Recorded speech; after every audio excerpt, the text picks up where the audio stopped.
Hour number 4 on the Valenti and Rico show. Jeff in, Mike back on Monday. If you missed anything we've talked about, hit the Odyssey rewind. We started talking a lot about Brad Holmes being called arrogant by one unnamed GM or front office executive. Did that for about 2 hours. Had a little fun with who said it. Talked about Ward Manuel and the Free Press. Talking to Tony Garcia. That was fun. Check that out if you want. Not behind a paywall. And then it's now the 5 o'clock hour. And Rico, I have not felt this way for a very long time. So I'm going to get out of here in about 55 minutes. You're going to get out of here as well. And I think all of Detroit is going to go home if they have the ability to watch the Tigers and tune in for Tigers Yankees. Like, it's May 3rd, and this is the biggest regular season series and road trip in quite some time, simply because the Tigers have stunk for such a long time. So they're 5 games above 500. They've played 10 series. They've won 6 of them. They tied another 2. So they either tied or won 8 of the 10 series, 80%.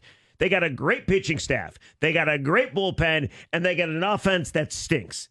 So everybody's asking the question, is it sustainable? Cookies asked A.J. Hinch that question when he came on the show on Wednesday. A.J. said, I don't know what that word means, which I have a hard time believing because A.J. went to Stanford. But we know what A.J. was saying. He doesn't want to throw expectations out there. Some people believe this team's going to come back down to earth. Other people believe that this team's going to win the AL Central. I have a stupid question for you. Can 6 games against the second-place Yankees and the first-place Guardians change your mind about this team? If you don't believe, you go 4-2. Will you believe? If you truly believe, you go 2-4. Do you stop believing? If you ever ask a baseball guy, is there such thing as a big series in early May? They'll give you the double bird because it's a ridiculous question because there's so many games left to play. But I get the feeling that 6 games against the Yankees and Guardians is big. It's an early measuring stick, and I admit it. I think this team will come back down to earth. You go 5-1 or 4-2, I might change my mind. See, here's the thing. I think that these 2 series will either make them contenders or pretenders. You go out there and you win, 4 out of 2 games, 5-1, 4-2. Yep. You're a contender. Because after that, you're going to be playing some more bad bottom-feeding teams. I think you got the Marlins and who else you got? But they got a bunch. After this, they play a bunch of teams that they should beat.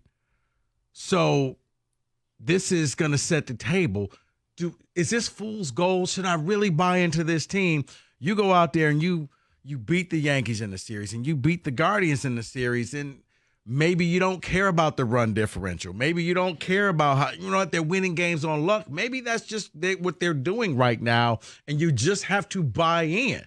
Now, if they go out there and they lose these 2 series, but then they go out and beat some more bad teams, well, they're probably not as good as we think that they are. They're just better than the bad teams. So after this road trip, Yankees and Guardians, huge road trip. You got the Astros, who are a good team but have a lousy record. You got the Marlins that have won like 8 games all season. Then you go back on the road at Arizona, at Kansas City, and then you come back home against the Blue Jays, Kenny's team, Pittsburgh. So you got blah. Arizona losing record. Yeah. So these are teams that this is the teams they've been feasting off of all year. This is why they've won so many series, because they played just some mid teams. So I'm curious, what do people think right now before this 6-game series starts or 6-game road trip starts? Is it sustainable? Do they expect this team to continue to win? And then will you allow 6 games to change your mind about this ball club? Like, I'll give you my opinion. Like, I think this team will come back down to earth. I think the lack of hitting, lack of offense will eventually screw this team. Despite how good the starting rotation is, despite how good the bullpen has been, if you look at their offensive numbers, they are embarrassing almost. Like, Colt Keith has the worst OPS in baseball. Torque, Baez, Meadows, Rogers, Kelly, McKinstry, and Ibanez all have OPSs of under 600. I just don't think you can win very many games winning 2-3 or 3-1 and expect to keep scoring a lot of runs in the 8th inning.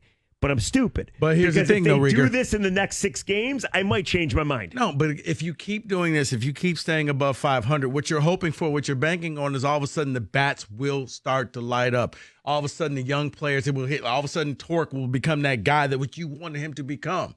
You're buying yourself some time, and by winning and staying above 500, you're okay. You're not 10 games below where you're sitting there thinking, is the season over? You're extending your season, letting these young guys finally become the people that AJ and the Tigers organization are hoping for. Is it sustainable, and how big are these 6 games? 248-539-9797. Like, it's funny because you look at the Yankees, they're a plus 36 run differential. You look at the Guardians, they're a plus 40 run differential. And then there's the Tigers in good shape, only 2 games out of first place, but they're only a plus 10 run differential. So one of these things don't look like the other. And the fact of the matter is, this team doesn't score enough.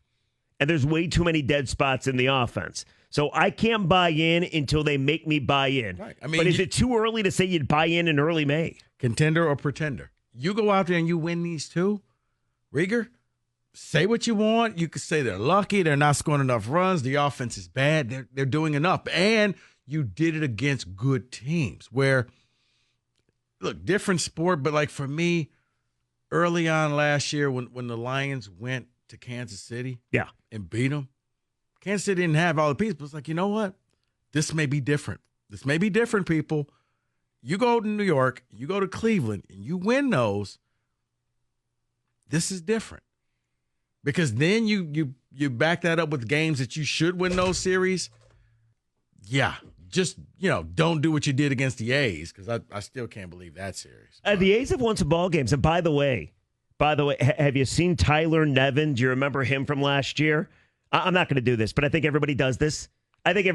Kenny's shaking his head. Tyler Nevin, David, you guys are all shaking your head. I think every sports fan does this. I'm going to bring it up. Rieger, stay on point. Well, Tyler Nevin's killing the baseball. A former Tiger. He would help. He's hitting 325. He wouldn't help because he probably wouldn't be doing that for us. Right. Could be a problem then. Do you allow 6 games to determine how to feel about this ball club? Is tonight must-see TV, even if you can watch the games, considering, with what's going on with Comcast and Xfinity. We'll get to the calls. We'll get to the text. 97 win the ticket.